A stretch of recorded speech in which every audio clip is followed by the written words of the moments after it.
Hi, I'm Crail Funch. As part of the launch of my new book, An Appealing Plan, A Year of Everyday Celebrations, which has just launched, I wanted to talk to some of my favorite people about how they find ways to celebrate every day.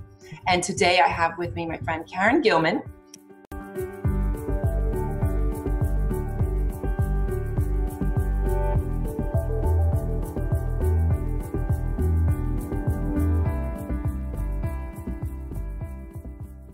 And Karen is in the process of writing her book.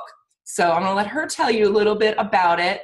It's just launching, so it will launch in the first quarter of 2015. We're going to hold her to that. So you can find Karen at karengillman.com and find all about her. But without further ado, I want to welcome you, Karen. Thank you for being here this morning. Good morning, Crail. Thank you so much for having me. Absolutely. Congratulations again on the launch of your book. I'm so proud of you. Well, thank you. Thank you. I can't wait to be congratulating you on the launch of yours. Thank you. Thank you. You were actually a great inspiration for me to actually get started and make it happen and get it done. So thank you very much. Well, you're very welcome. Glad to hear that. Yeah. So, and I know it's quite a journey, and we'll get into that. But I want to start off. I started off just by asking everybody, how do you find ways to celebrate every day? Because I know you have a lot going on. Not even just the book. You have some children. You have a family and career and all of that. So, how do you find ways in your day to celebrate every day? Well, growing up as a young girl, my mom was notorious for celebrating every day. I grew up in rural towns on the West Coast and in the Midwest, and often lived on a farm, which was in a remote location, not close to the main hub of a city. And my mom every day would find ways to make our home just a wonderful place to be. She in my mind, it was just an incredible homemaker. And it might be as simple as always having a cake on the counter available for the family to have a slice of, or taking the time to ask one of us what we might like for dinner, what our favorite thing might be. As our birthdays would roll around, one of the things that us kids always looked forward to was planning what our meal was going to be.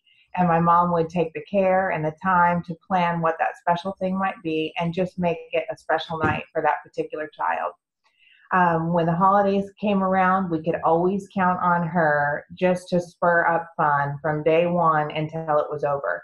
From the invitations to the party planning to the food, to who was going to be there. She took a lot of time buying gifts, and all of this on a shoestring budget. This is That's a challenge, right? Yeah. It is, but we never knew how that it was a shoestring budget because it was all about the celebration. Tell us a little bit about your book journey, and if you're ready to talk about your book, awesome, but tell us a little bit about the journey portion of it. Okay. And how that's, I know for me, the journey of the book was very different than I expected it to be. I don't know what I expected, but it just took me on some different paths, and my message, it helped me fine tune my message about and really reinforce what I'm passionate about. So tell us a little bit about your journey. Okay. Growing up as a child, like I explained to you, my mom loved to celebrate everything all the time, every day. And one of the things that we celebrated around was food. And at a very young age, I grew to love food. I've always loved food, always have, always will. Unfortunately, I didn't have the self-control that went along with loving food. So over the years, I continually gained weight. In my adulthood, where I wasn't living with my parents anymore, and it was my own responsibility to take care of my body, I was in complete control of what I ate, so I take full responsibility for it. I continued to gain weight every year. Every year, I would go on a major diet, whether it be a Jenny Craig, a Weight Watchers, a Nutrisystem, etc., and I would be very successful because I'm very I'm determined. If I start something, I'm going to finish it. I could always, lose 50, 60 pounds, etc.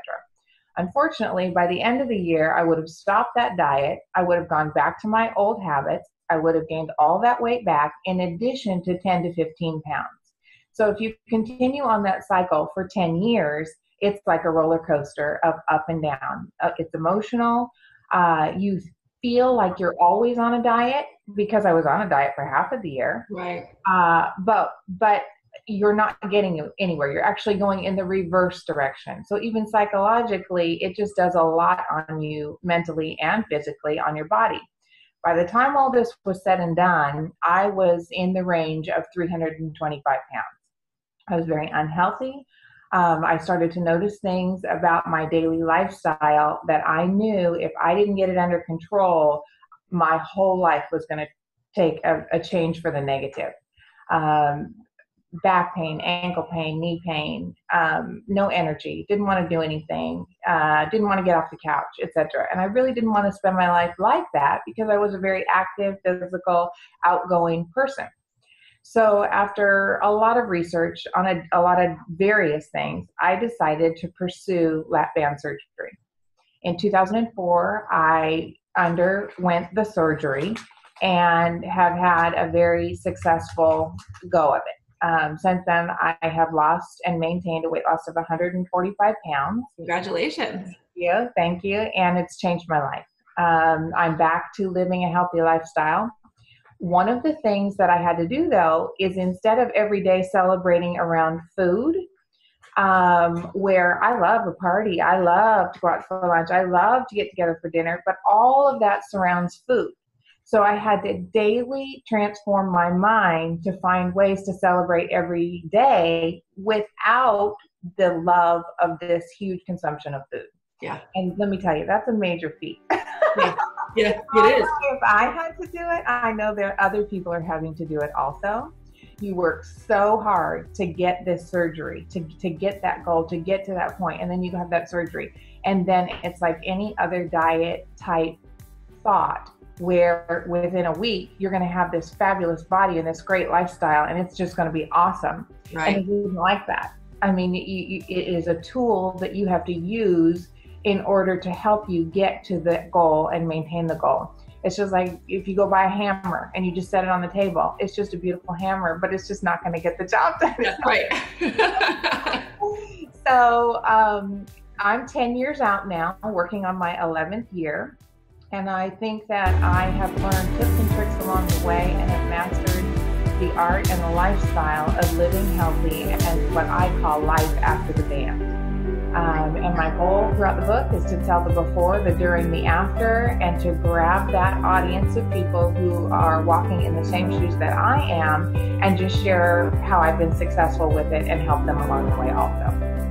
That's fantastic. That really is it's a great message, because, and I love that you talked about, the role of food growing up and how that really affected you. And I know, I say that a lot of times food is a great connector, because people, do connect over food, but when it becomes an unhealthy connection with it, then, obviously that's not what we want. So as much as, I talk about that in the book, there are so many different ways to celebrate every day. And then it doesn't have to be about the food process. To go for a walk with somebody, a girlfriend, grab her down the street and use that hour that you're working out to have a conversation with somebody. So that there's many other ways to connect with somebody rather than over necessarily a table. Yeah. So that's a great message. Yeah. Even though I love a nice table, but but it doesn't have to be, that your only connection. And I think, it sounds like you really changed your opinion about your relationship with food.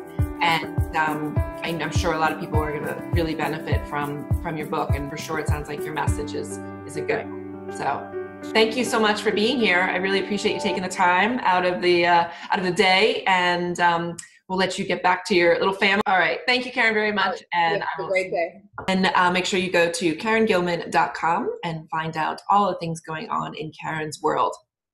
If you'd like further information about Appealing Plan, the book, you can head to my website, which is crailfunch.com. And there you find a link for the book. You can also find the book on Amazon, Barnes & Noble, and for purchase on the website.